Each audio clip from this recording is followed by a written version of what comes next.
여러분 안녕하십니까. 7월 15일 월요일입니다. 제이슨의 세상을 본다 70번째 이야기를 시작하겠습니다. 오늘은 나라라 플라이보드 까르띠에 산토스라는 재미있는 제목을 가지고 말씀드리겠습니다. 어제 7월 14일 일요일입니다. 프랑스 파리에서는 프랑스 대혁명 기념일 이른바 바스티유 데이를 맞아서 대규모 군사 퍼레이드가 펼쳐졌습니다. 1789년 7월 14일에 일어난 바스티유 감옥 습격은 절대 왕정을 무너뜨린 프랑스 혁명의 도화선이 된 뜻깊은 사건입니다. 이날 마크롱 대통령과 EU 주요국 정상들이 지켜보는 가운데 4천여 명의 병력과 100여 대의 항공기, 200대의 기갑 차량이 퍼레이드를 통해서 프랑스의 저력과 유럽의 단합을 과시했습니다. 7월 4일 워싱턴 DC에서 거행된 대규모 군사 퍼레이드도 프랑스 행사에서 영향을 받은 것이었습니다.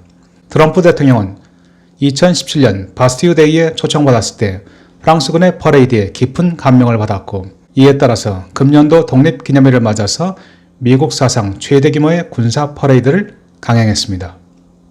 대통령 전용기 에어포스1과 스텔스 폭격기 B2, 스텔스 전투기 F-22 랩터와 F-35 라이트닝의 축하 비행 등 워싱턴 DC 상공에 다양한 비행기가 출현했습니다. 그리고 구색을 맞추기 위해서 에이브럼스 탱크 2대와 브래들리 장갑차 2대도 갖다 놓았습니다. 물론 세계 최대 최고 규모의 미군을 생각한다면 턱없이 빈약한 퍼레이드였지만 미 언론은 그마저도 트럼프 대통령이 군의 정치적 독립을 저해하고 독립기념일을 자신의 2020년 대선 캠페인 무대로 변질시켰다면서 혹독한 비난을 퍼부었습니다. 그러나 미국인과 달리 프랑스인들은 성대한 군사 퍼레이드에 반대하지 않습니다. 오히려 이런 행사를 통해서 프랑스의 국력을 대내외에 과시하고 프랑스의 단합을 가져오는 흥겨운 축제장으로 인식합니다. 사실 이것이 정상 국가에서 하는 일반 국민들의 이성적 반응이 아닐까요? 이번 프랑스 퍼레이드에서는 특히 이색적 이벤트가 포함되어 더욱 행사에 빛을 더했습니다. 마크롱 대통령과 메르켈 독일 총리 등 EU 정상들이 지켜보는 가운데 샹젤리제 거리 상공을 자그마한 보드에 올라탄 채 높이 날아다니는 사람이 있었습니다. 그의 이름은 프랭키 자파타였습니다. 프랑스 제트스키 챔피언 출신의 자파타는 이날 자신이 직접 발명한 플라이보드 에어에 올라서 한 손으로는 조종관을 잡고 한 손으로는 소총을 잡은 채 자유자재로 하늘을 날아다녔습니다.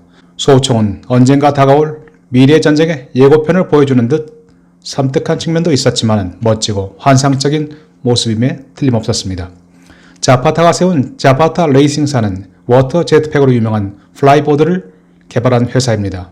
워터 제트팩은 워터 펌프로 강력한 수압을 만든 다음 제트팩에 달려있는 노즐을 통해 분사함으로써 물 위에 높이 떠서 상승, 하강, 회전 및 방향 전환이 가능하도록 만든 제품입니다.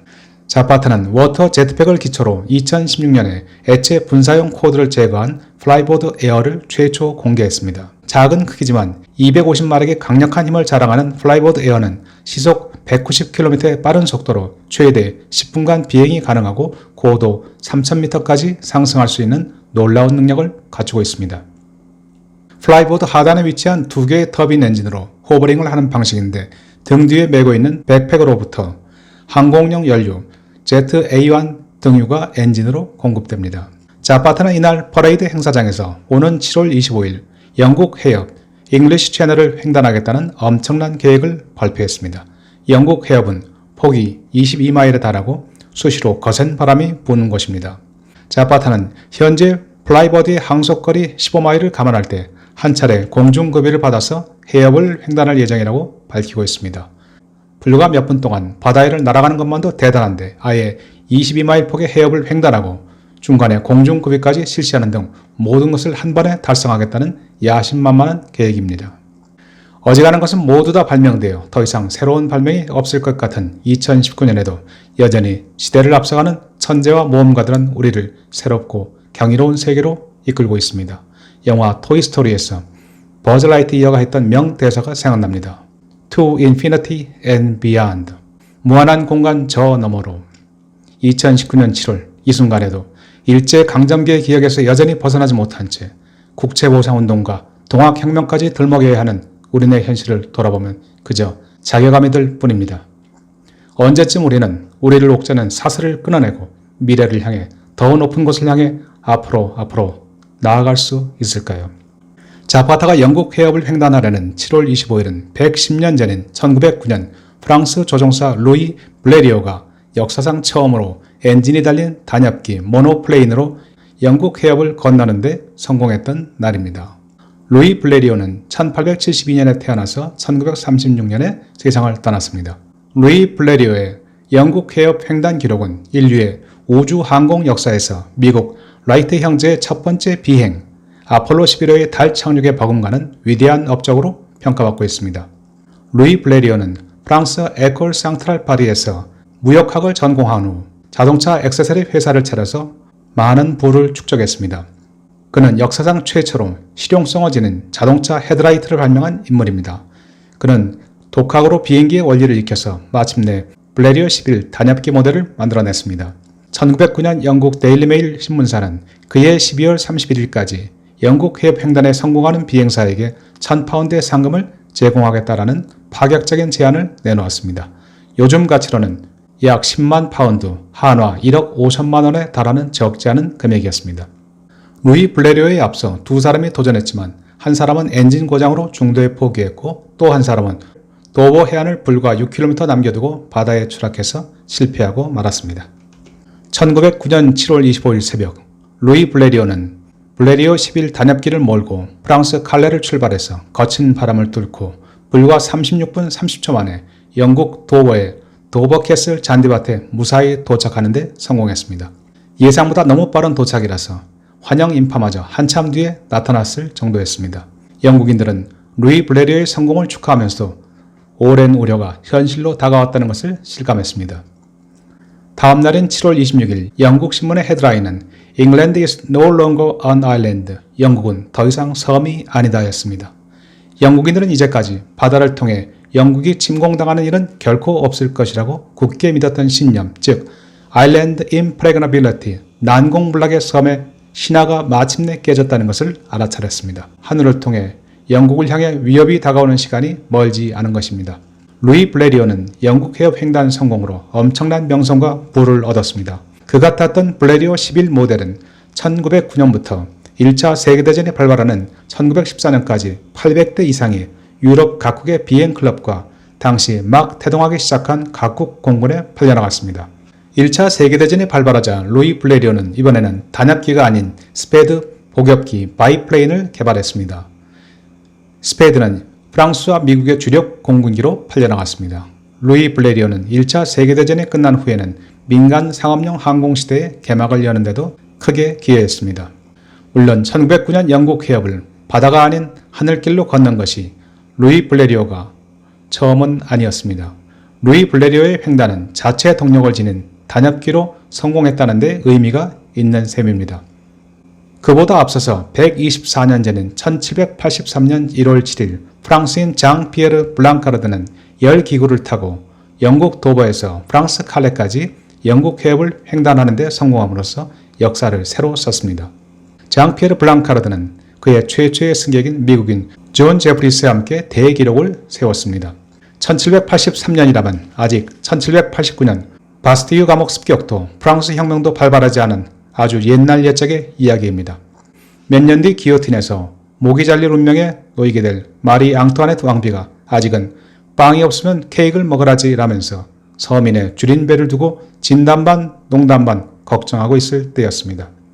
그리고 저 멀리 아시아의 한반도에서는 조선시대 실학자 정약전이 기독교와 서양의 과학에 막 눈을 뜨기 시작할 무렵이었습니다.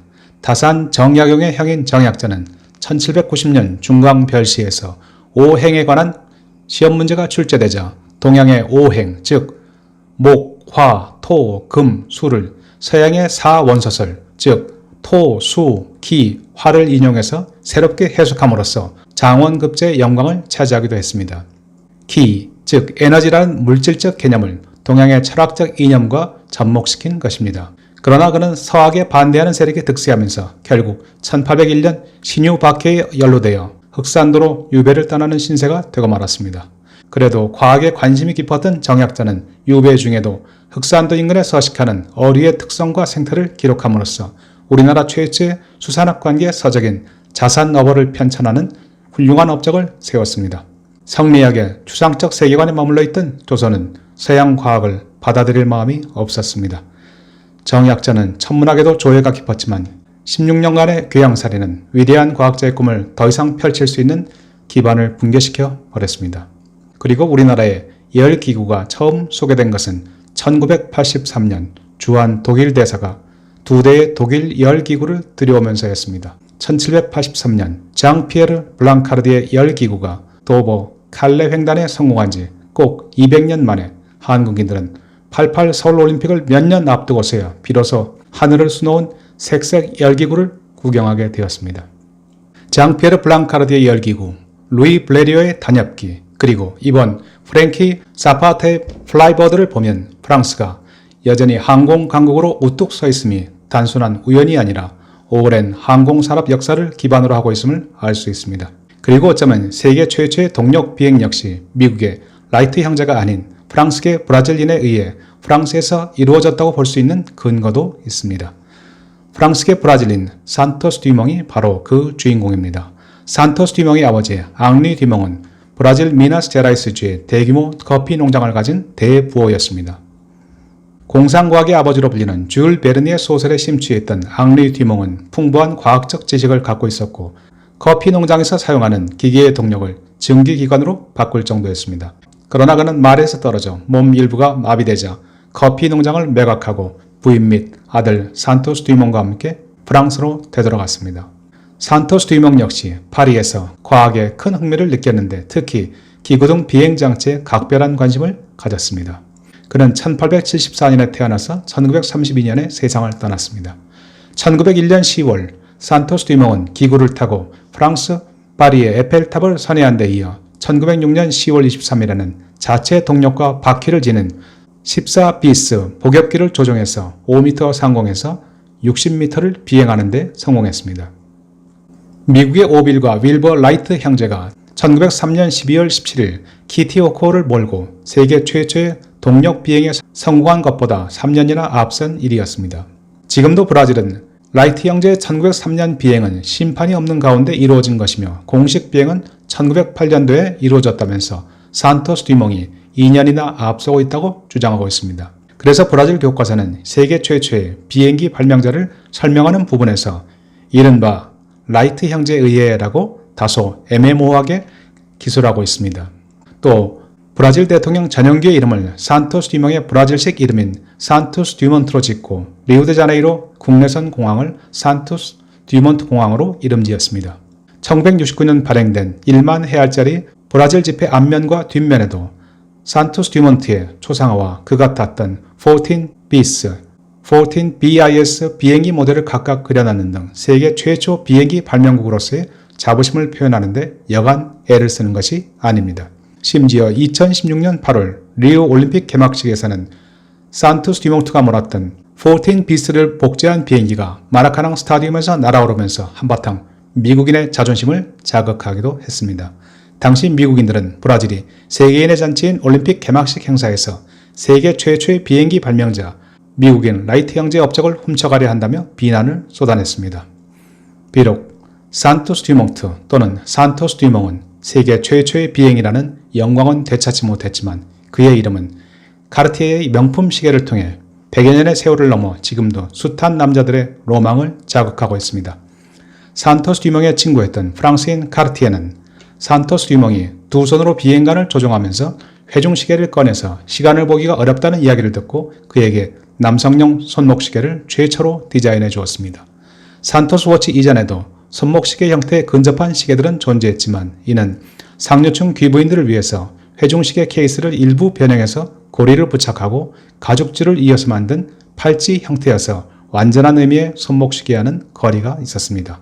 전 세계 수많은 남성들의 손목에서 긴 세월 꾸준히 사랑을 받아온 카르티에의 산토스 워치는 그렇게 1904년도에 탄생했습니다. 지금도 산토스 카르티에 셀렉션은 카르티에 남성용 시계에서 첫 번째 자리를 차지하고 있는 명품입니다. 7월 25일 이제 열흘 뒤면 프랭키 사파타의 영국 해협 횡단 도전이 시작됩니다.